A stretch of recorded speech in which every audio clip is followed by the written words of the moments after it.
Well, good morning.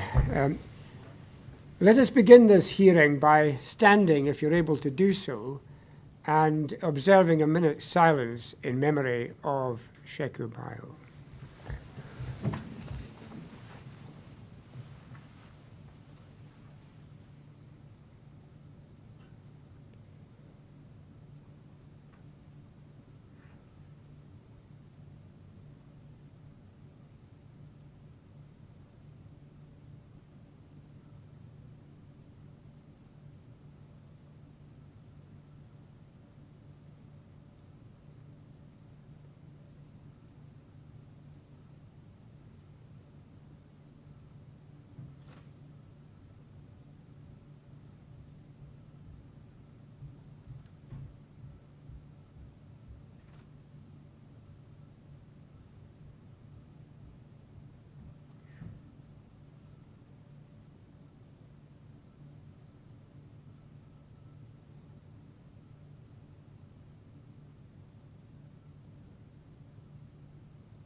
Thank you.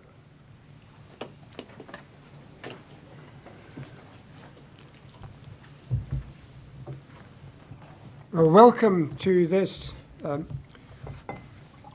first evidential hearing in the Sheku Bayoh inquiry. I wish to extend a special welcome to Mrs. Aminata Bayoh, Mr. Bayoh's mother, who has travelled from Sierra Leone, where she lives, to attend the inquiry. And she is sitting at the table with her daughters. I'm accompanied by my assessors, Raju Bhatt and Michael Fuller. I introduced the assessors at the preliminary hearing, and there are further details about each of them on the website. I and the inquiry team have already benefited greatly from the combined expertise and experience of the assessors, whose assistance in a range of issues has been invaluable. As we move into the evidential hearings, I expect that support only to increase. The terms of reference of the inquiry are extensive and require me to address a number of issues. In order to manage the progress of the inquiry, it will be divided into a number of evidential hearings, of which this is the first. The evidence in the first hearing will primarily focus on the events of the 3rd of May 2015, leading to the death of Sheku Bayoh. I continue to be determined that the inquiry should be conducted in an independent and impartial manner. In order to fulfill the commitment to transparency and openness, and to allow maximum access by the public and the press, the hearings will be broadcast on the inquiry's YouTube channel and will be available along with the transcript of evidence on the inquiry's website. I intend that during the evidential hearings, the inquiry should sit on Tuesday to Friday each week between 10 a.m. and 4 p.m., with a mid-morning break and a break for lunch between 1 and 2. If particular legal or administrative issues require to be addressed, it may be that the inquiry will sit on a Monday to deal with these issues. The general rule is that witnesses will be examined by counsel to the inquiry. In some circumstances, counsel for court participants may, with my permission, ask questions. Tomorrow, we shall begin hearing opening statements from senior counsel to the inquiry and the legal representatives of the court participants. But I have set today aside for a different purpose. Every aspect of this inquiry derives from the sudden, unexpected, and untimely death of Sheku Bayoh, who died on the 3rd of May 2015, aged 31 years. On a number of occasions, I have said that I want the families of Sheku Bayoh to be at the heart of the inquiry. As part of that commitment, I am allocating this first day of the hearing to family members to allow them an opportunity to communicate to the inquiry and the public the person Sheku Bayoh was, what he meant to each of them, and the impact on each of them of his death. This is not their evidence to the inquiry. I would expect certain members of the families to give evidence in hearing 3 in relation to what happened after the death and in the course of the investigation into it. But the focus of today is on Sheku Bayoh himself and what he meant to those he left behind. With professional assistance, family members have participated in making a video as a tribute to the life of Sheku Bayoh and their memories of him. So first, 2 of Mr. Bayoh's sisters, Miss Kosna Bayoh and Mrs. Adama Jallow, will address the inquiry. Then the video will be played.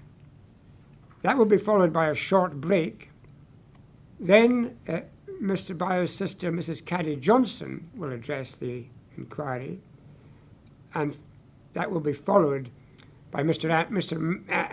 Amar Anwar, who will address the inquiry on behalf of Colette Bell, who was Mr. Bayoh's partner at the time of his death and the mother of one of his children.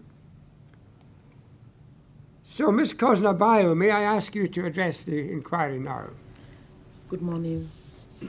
Good morning, everyone. May I take this opportunity to thank all of those present here today, as well as the many who cannot come in but are watching the live stream. Well, I thank you for your support with the Bayoh family during this difficult time. As you may all know, our brother Sheku died in the streets of Kikodi on the 3rd of May 2015. 7 years since we lost our brother, the pain is still there. It has been a long journey, but we are grateful for finally being here today.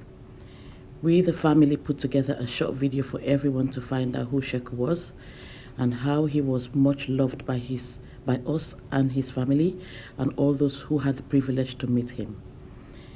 You will also see the impact of Sheku no longer being here. I miss him so much, and we will carry on to make his legacy live on. Thank you. Thank you. Mrs. Jallow. Yes. Sheku was a fun, loving, cheeky boy.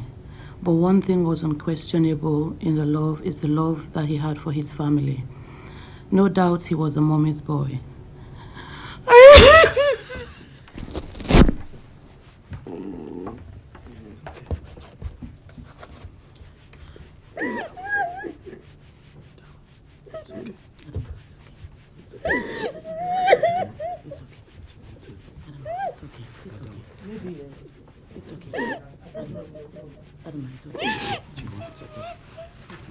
Yes, I think you want to. We'll adjourn.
No, Mrs. Johnson, I think you're going to take it up from there, will you? Thank you. Thank you. This is Adama's statement. Sheku was a fun, loving, cheeky boy. One thing was unquestionable, in that he loved his family. No doubt he was a mommy's boy. Adama was the third child of my mother. I wished I was, and my mother wished I was a boy, as she had longed for a son. But surprise, surprise, it was another girl. There was no turning back. I believed my mother prayed like she's never prayed before. And on the 30th of September 1983, a bouncing baby boy was welcomed into the Bayoh family. Our family was now complete. Sheku grew up from a bouncing baby boy to a cheeky toddler to a fun-loving teenager and became a gentleman. Nothing mattered to Sheku when he was with his two sons. They were his world.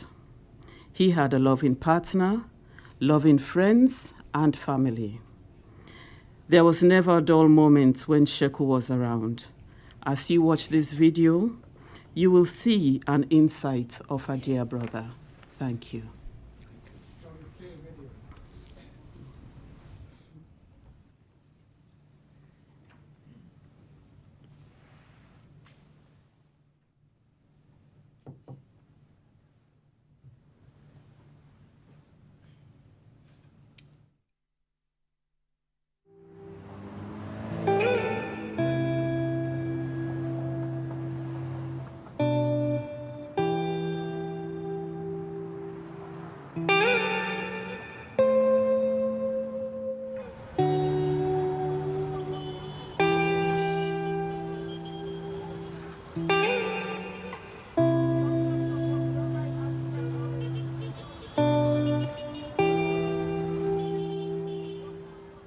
My uncle Sheku was born in Sierra Leone in 1983. He brought love and joy to his family. My mom longed for a son, that was her prayer to have a son. And she was blessed with a son. Sheku came along. He was a lovely, bouncy, chubby baby boy.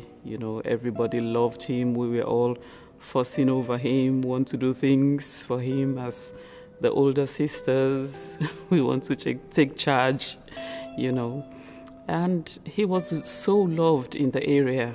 Having a brother was, the best thing in the world because, we were just three girls. So, having a brother is it was really, we were really excited and, it was great. Being the only boy and our only brother, he was a joy to our parents. My mom was surprised when he was a boy because after three girls, I didn't think she was expecting a boy. But when it turned out to be a boy, she was very excited, really, really happy. Oh, I was happy because when I came home with three girls, I said, well, I only had girls, so when I forgot everything, I had Sheikh 1983. The girl who called him behind, she was born 1980. Sheikh was born 83. I was really happy. I said, now that I got a boy, I'm happy. He grew up in the capital city, Freetown, with his mom, Aminata, dad, Sheku, and three older sisters, Kosna, Adama, and Kadi, my mom. So active, as boys are, so active. Bubbly, he'll make friends wherever he goes. In the school, he had so many friends. And on weekends, they'll phone our moms to take him out for, just to go out and have fun with him. He'll go to his friend's house. There was never a dull moment with Sheku around. Shek was always, my memory of him was just a happy boy. Even in watching movies, Sheku would just watch a cartoon and just find one specific word just to laugh about, He would, because by then, obviously, by then it was the olden days television, they could just rewind. Sheku would rewind and got everyone just to laugh at what he is laughing at. So my mom used to cook for him. He used to like the food. He used to like one African dish they call cream cream. So he used to love that, and he used to eat big time. He was a very chubby boy anyway. He was a very chubby boy. I was a big cousin. I was older than all of them. So when I was actually going to the house, he was the one that would always tell me, hey, uncle, your food is here. Because the mom was cooking for me. Sheku's mom was cooking for me all the time. He likes play, you know. He likes to play and he loves books a bit, you know. We had to force him to study at that age, you know. They are so mixed up. So we have to guide him and protect him so that he'll be a very good boy in school or in the public area. And there was no problem until he left here. It's really good. It was good. There was a civil war in Sierra Leone. My uncle Sheku moved to Britain to join his sister, who left shortly before.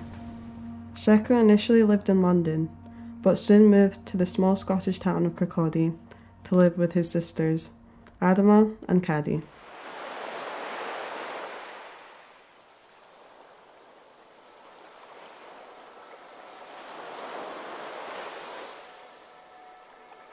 When I moved to Scotland, it was, I missed him so much, you know. I missed his personality. So I said to him, why can't you just move with me here so we can all be together? I moved to Scotland.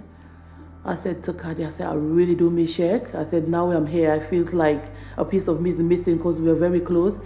So then she said, oh, let me just give him a go. Maybe he'll want to join us here. So Kadi rang him. I said, why didn't you join us up here? He goes, okay, yeah, I'll come. Sheik moved to Scotland and he loved it.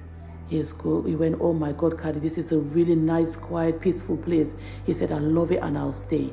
It's hard for young black men to adjust in London. It's really difficult when they're coming from abroad. But that's why we're really pleased that he went to Scotland. It was a great place for him to be, and we felt safe that he was safe. He was really happy with his friends. They're always together. He was really, really happy in Scotland, more than London. Because he was taken good care of in London, in Scotland, with his sister. My uncle embraced life in Kirkcaldy and became a big part of the community. Scotland soon became his home. He quickly made friends. He was a member of the student union, and he was a member of the youth group as well. He also did some work with the police at the time when it was 5 police. He also did some youth work with them, and he was recognized for that by the head of the police at the time.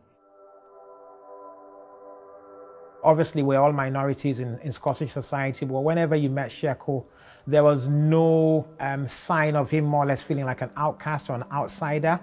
I mean, even the social gatherings, whenever you met him, he always had a posse of friends around him, and most of the friends seemed to be Scottish. And he never seemed to seem out of place at all. He seemed to be more or less part of the pack. He explored Scotland. He'll go biking with his friends, he'll go different venues with his friends, weddings and exploring, camping and things like that. He has a lot of friends in Scotland. Sheku has more friends than us. People love Sheku. He's a kind person. He's a caring person. He loves everyone. When he first came up to Scotland, I would say he was a bit, I don't know, a bit of a Londoner. You know, he was a bit, what's the right word, tight with his money. But I told him, look, this is Scotland. This is Scotland, you need to be, you know, friendly, and people in Scotland are different. You know, we tend to look out for one another in Scotland. I think he eventually adapted to the lifestyle and the society in Scotland, and he quite enjoyed his time in Scotland, and that's the reason why he never went back to London, because he felt like he was a lot safe in Scotland, and everyone here was quite friendly. If you walk with Sheik, if you say to Sheik, let's go down to the high street, let's go shopping, be prepared to stop every 5 seconds. every minute somebody's saying, Shek, Shek, Shek, Shek, Shek, Shek. So every 2 steps you have to stop because he has to greet someone or somebody have to greet him. Sheku loved having fun and being the life and soul of the party. He was always the first to come and the last to leave. He would take us out. We just had the best time of our life, in all the clubs in Scotland. We would not even pay a penny because he knew all the top racky people, in the club. So yeah, we just had bare fun and it was lovely, really, really good.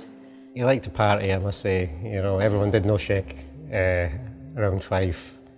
I mean, he got along with everybody. He never once got into trouble with anyone. Wasn't looking for trouble. So yeah, he was quite a fun person to be around, a party person, I'll say. You knew how to throw a party. Oh yeah, Shek love party. Sheku go to 2 or 3 clubs a night. He will go to that nightclub. If that club is not booming, he said, let's check the other one. He will go to the other one. He was always like that. He's always bubbly, outgoing. And everyone know him. Everywhere Shek goes, everybody knows him. I used to see him a lot because I used to come out with the boys. I had a business in Concordia, so we used to come out and I always bump into him. And he did a lot of jobs like being a DJ in one of the clubs here, and it was like everybody knows him. Everybody knows Shek, and he will never walk past you when he knows you. He'll come and say hi. No matter wherever he is, he sees you, come and say hi to you, like very respectful. Even if we want to go out, like, say, clubbing, we'll ring him. Oh, Shek, where's the best place to go? Oh, no, don't go that side. Go to Edinburgh, there's this place. If you come, I'll let you in. If you go at this time, you could come in, just ask for Shek, and they will know. We used to, because he was a regular there, so they knew him anyway. We went in the club, and everybody loves him. When we went to the club, I was shocked, I was surprised for a black man to be loved by white people like that, especially in Scotland. And Sheku was a lovely child, a lovely boy, lovely father, and lovely cousin. I have a very good memory of him. My uncle loved his family dearly. He was always looking to protect us and make sure that we were happy. As a brother, what can I say? He's always been there for me as much as I've been there for him, So whenever I call upon him, he's there. He will drop everything for me. He will drop everything for my family. Shek was fantastic around his nieces and nephews. Come Christmas, Shek would go through arm and leg just to please them.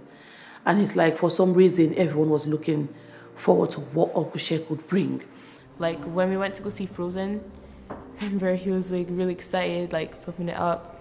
And then at the end of the movie, like I looked at the side and was like looking at him, and he was like fast asleep, like throughout the movie. Then he woke, and then when we woke him up, he's like, "Oh, that was really good. That was really good." And he was like sleeping through half of the movie. It was so funny. Then we got home. He was like, "That's the longest film I've ever seen in my life." I was like, "That was like an hour and a half." But he just like he'd always do things to make us happy. So like even if I don't know, it was just like he was always going out of his way to make sure that we were okay and that we were happy with whatever it is that we were doing. You always want to make sure that everyone was happy. Even when we attended the wedding, he was always around us, asking people, "Are you all right? Are you comfortable? I really want you to have, a very good stay here." One thing I like Sheku, it will phone me and say that, because it's like a small brother to me. And phone me like he wants me to learn him to cook African food because he didn't know how to cook African food. So I would say, "Oh, come over, I will teach you how to cook peanut sauce." And like, "Oh, I love it. I want to learn how to do that." He's somebody that always wants to learn. Shek loved my cooking. Shek loved my food, and he loved his food. But he was relying on Big Sis to cook. "What are we having today?" I said, "Cassava leaves." He goes, "Yes. I'll come back for that." I said, "Okay." Shek loved his food. Yeah. He always had a funny story to tell you about like when he was growing up, or would always be like, "Oh, let's go to the park today," or "Let's go and play something in the garden," or like, "Oh, I got you these dolls, let's go like make up a game," or something like that. So he was also really goofy. And wouldn't be right without me, right? Hey. Latifa, smile, say cheese. Like he was always doing stuff to make me and Zara like jump. or like just get scared of like little things. One thing I'm amazed about him is that he's always quick to make friends with the weak in the society. You know, most of his friends are people that they've bullied in society. In school days, they've laughed at, they're made fun of for one reason or the other, and Sheku comes in and stand up for them, and also show them how to stand up for themselves. You know, he really touched people. The people that he crossed, he really touched their lives. I mean, Sheku helped me out with a lot of things, especially when, you know, when my son passed away. I mean, he helped me through my trauma. When I was at the darkest moment in my life, he actually helped me through that year to get by. And to be honest, I don't know where I would be if it wasn't for him. I mean, all I keep remembering him telling me, you need to get the balance right. You need to get the balance right to cope with my trauma. I mean, every day he used to phone to make sure I was okay. I mean, he was caring. Sheku's a caring person, you know. I knew he cared about his friends and his family. I mean, that's what I valued the most. It was his family and his friends. Made sure everybody was okay. When my uncle became a father, he was ecstatic, and he was even more excited when he found out he was having 2 boys. He told me he was going to be a dad. I never seen him that happy in my life, to be honest, when he was going to be a father again. He loved his boys so much, spoilt them to the max, you know, spoilt them to the max. He did everything for them, everything he did for them. He made sure all the time he spent with his children was fun. He never had his children and they stayed home. It was like going to the park, going swimming, going places. I said, that is so good, Sheku. I said, keep it up. I said, it's good. You know, so it was all just fun things. He was always there with his son, you know, and then Isaac came along. Wow, you can see him. The happy moments of Sheku is with his sons. When he was grown up, you cannot separate him from his son. He was talking about his baby. That was just, and showed me a photo of his son, and like, look, he's a model. I just had the photo shoot with him. He's a model, you know, and he was laughing how he looks like me, just like daddy. He's going to look like daddy. And I'm like, yeah, I said he's going to look like you. And he's so proud of his kids. He always talk about his kids. He loves them so much. Always take them out, take the big one out, you know, where they can enjoy themselves. He loves them, and he is really responsible for them. My uncle was training to be a gas engineer. He had big hopes and dreams and always wanted to provide for the family. Sheku always dreamed big. Sheku always dreamed big. He always dreamt about traveling obviously with his family. He just always wanted the best for him and the best for everyone, you know. He wasn't a negative person. Sheku was always looking on the positive side, always looking on the bright side. If we have something to say, he would say it. He wanted to go to Miami. When he was 40, he said, buy his own house, buy his own house in Sierra Leone as well, travel. He really wanted to travel. Had a lot of ambition. The dreams he had, you know, he talked about wanting to do business. He wants to have his own shop, selling clothes, shoes, because he's always bright in colors. And he was hoping to have his own business, set up his own business privately and do his own thing. So he had all those ambition, you know, and he was working so hard towards that. I remember this one time, we went to his house and Colette was doing our nails and we were just having a good time. And then we were like having Haribos. He was like, and he had a gummy ring and he's like, oh, like, will you marry me and that? It's like pretending. And then she was like, oh, we have a lot of time for that. And then he's like, you never know. And then he still puts it on. And that's when you knew, like, wow, he's settling down, like, finally. And, like, you know, it's for real this time. If I could describe my uncle in 3 words, they'd be fun, loving, and inspiring. He's a big dreamer. Warm, cheeky, friendly. Fun, respectful, caring, loving, energy, compassion, and hope. His love, his passion, and also his wisdom. caring, loving. He was very respectful. Loving, gentle, just like caring in general. Happy, gratitude, and friendly. Clever, focused, and ambitious. Very generous, humble, and friendly. He's a loving, funny, and is a giving person. Happy, bright,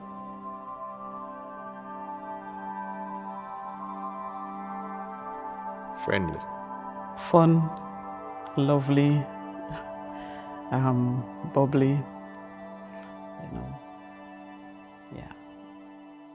My uncle passed away on the 3rd of May, 2015. His death has left a massive hole in our hearts and lives. The last night I saw him, I celebrated my daughter's 7th birthday. So we were all there, we were having fun. He was helping me serve the guests. He would do the washing up. And then there was one time we were playing music and he said to me, "Come on, Caddy, let's dance. And I was saying, "You don't know how to dance, leave me alone, you don't know how to dance." So that's another regret because I didn't dance with him, you know. I saw him the day before he died. That was the last time I saw him. When we were all together as family. We were all together as family celebrating our niece's birthday. And he was even more cheerful that day, serving people food. Going around laughing and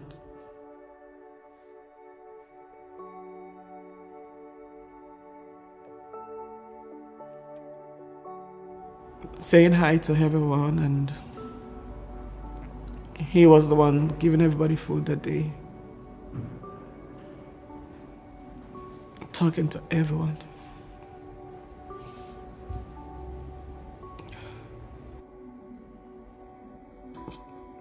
It's just hard to believe what happened to him. I just can't believe it.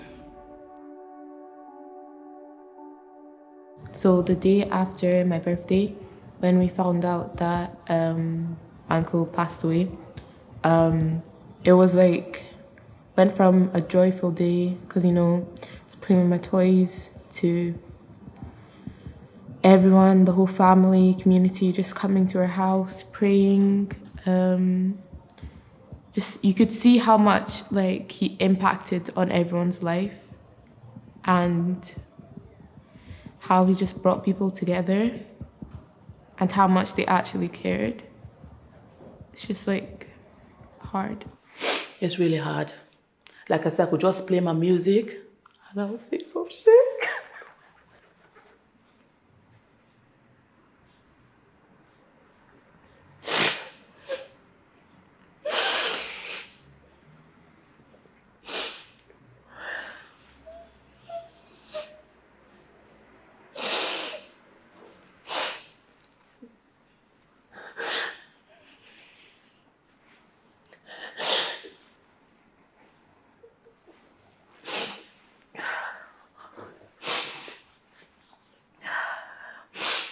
when Sheikh died, the place I used to work in London, it was a 25 minutes drive.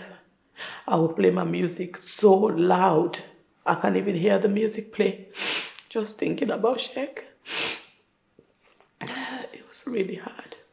Up till this day, it's unbelievable that Sheikh's gone. Sometimes I sit back and maybe I'll say I regret a lot for bringing him to Scotland. You know, maybe that's something that will play on my mind forever because I don't know how his life would have been if he didn't come to Scotland. Yeah,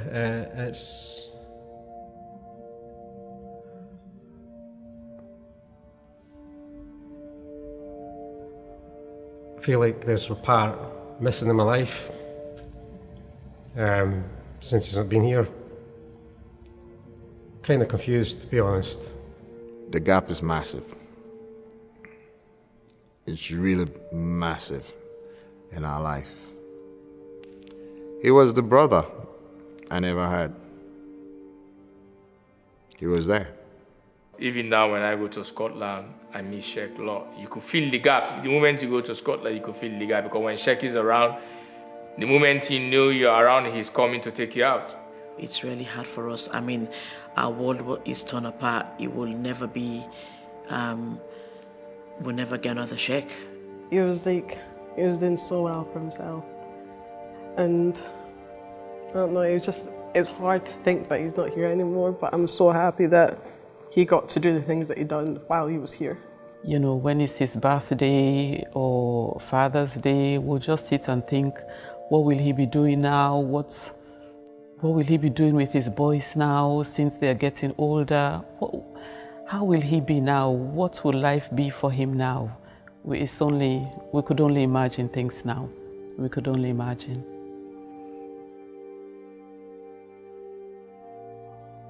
I missed him a lot, and we are very, very close. Being the only, mothers always love their sons. And he's the only son, and he's the last, so I'm very close to him. And I missed him so much. Up to this day, I miss him.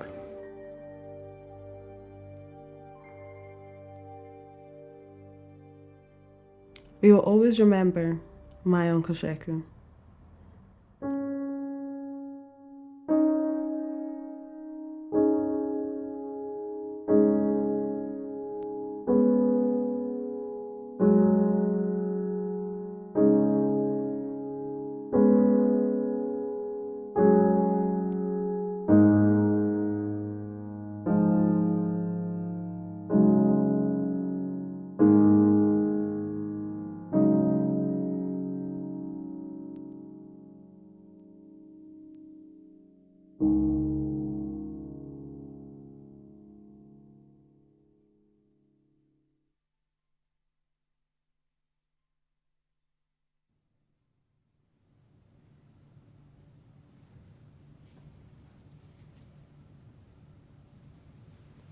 Thank you. We'll take a break now for 15 minutes.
Now, Mrs. Johnson. Thank you. Thank you for taking time to watch this video of our dear brother Sheku. As you can see, a piece of our family has been taken away. I have my daughters here present today, Tara, Latifa, Zara, who are in the other room. During a short break, I had to go through to console them. That just shows the impact of losing an uncle. A piece will always be missing in his friends' lives. The only son in a family who should have carried the Bayoh name is no more. Because of the joy, love, and freedom I experienced in Scotland, I told my little brother at the age of 17 to join me. I thought it would be a safer place for a young black man to grow up than London was. I did not know my brother's life would be cut short at the age of 31. When Sheku moved to Scotland, he had no problem settling in and quickly made friends who until this day fight on his behalf for justice. Sheku's 2 sons have been robbed of a father. Sheku will never see them grow up. They are growing up fast with lots of questions that their mothers do not know the answers to. For 7 years, we have suffered heartbreak, anger, and disappointment through this journey as we fight for justice.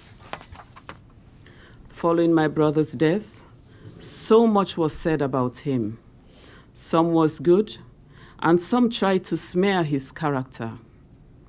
We appreciate over the course of this public inquiry, we are likely to hear good and bad. But I urge you, however long this inquiry takes, to always remember Sheku was a kind, loving, friendly man who would help anyone who needs it. He was a man who loved his 2 boys and lived for them. Since his death, we lost so much, our lives changed. But our loss is nothing compared to the loss of our brother. I can only imagine the pain my mother goes through, who is sat here today heartbroken, but I commend her as she always pulled herself together for us 3 girls. No one deserves to go through what we are going through. No parent should ever have to suffer the loss of a child. It makes me sad. And you, the inquiry, may not want to hear this, but I don't feel safe anymore in Scotland. I feel nervous and worried for my children. I fear for the safety of my nieces and nephews. Why should I have to feel this way? Scotland is a place I loved, and I always gave back. These children were born in Scotland. This is all they know. Why should we not have the privilege to enjoy Scotland like any other white person? Once again, on behalf of myself and my husband, my dear mother, my sisters, Colette, Sheku's 2 boys, his friends, and the rest of the Bayoh family, I want to thank all those who have supported our family. We are on a long journey. I hope you'll continue to support the cause of justice in Scotland and the rest of the United Kingdom. Thank you. Thank you, Mrs. Johnson. I'm now going to ask Mr. Anwar to address the inquiry on behalf of Colette Bell. Mr. Anwar. Thank you, Lordship.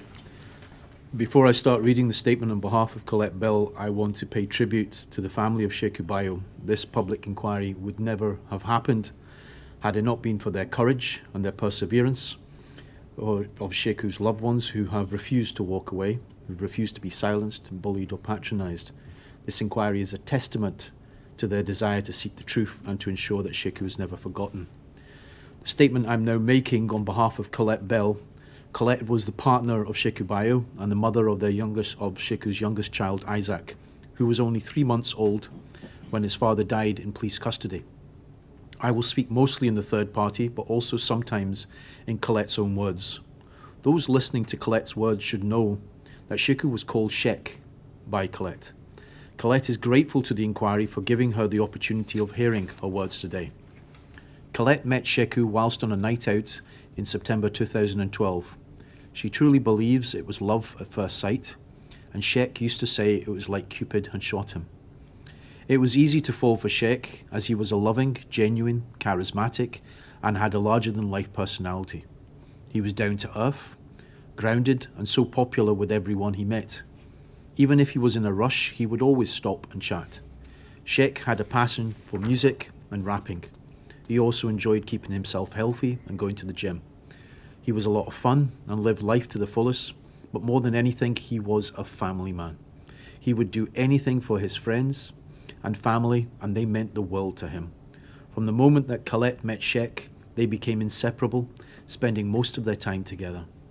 Their relationship was fast-tracked from their meeting in September, and Colette moved in with Sheku in January 2013.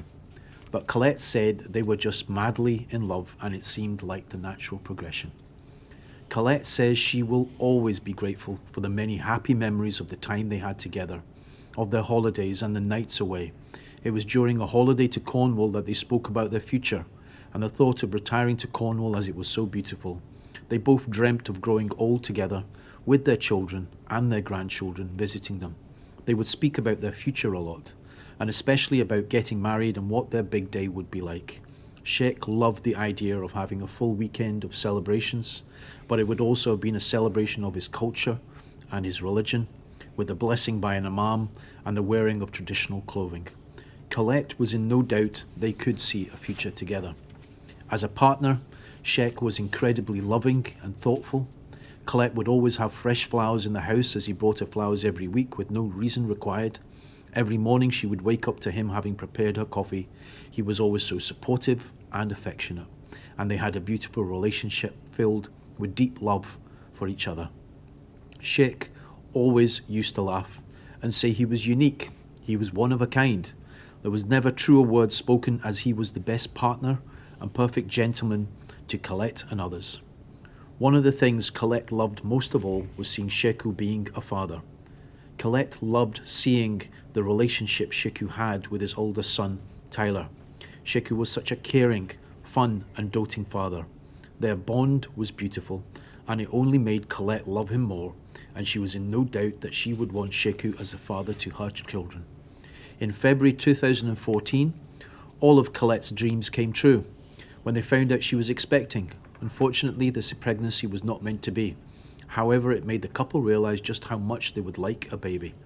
Colette believed she was so lucky to fall pregnant again quickly, and in January 2015, they welcomed Isaac into the world. Just when Colette thought she couldn't love Shek anymore, seeing him as a dad to their son was breathtaking. He was such a hands-on dad and always wanted the best for his boys. His boys were his pride and joy. They were only just beginning the rest of their lives together when Shek was cruelly taken from Colette. She said it's so hard to think of the many possibilities, not to mention the empty space left in her life with not having Shek. Each day only gets harder for Isaac as he grows up not having Shek around. He often asks how Daddy died and why he had to go to heaven. Colette dreads the day that she will have to try and explain to Isaac the truth surrounding his father's death. Colette says she has made it her priority for Isaac to know and remember his dad. Shek was a well-loved man in the community, and his death has impacted on so many. Shek lived by the mantra of, you only live once, live your life to the fullest, you don't know God's plan, and tomorrow is never as promised, so make the most of every day. Colette is glad that Sheku lived by this mantra. He was thankful for all he had, the life he was blessed with, and was always optimistic about his future. Sheik had started going to college to further his career and become a gas engineer. He had so much to look forward to.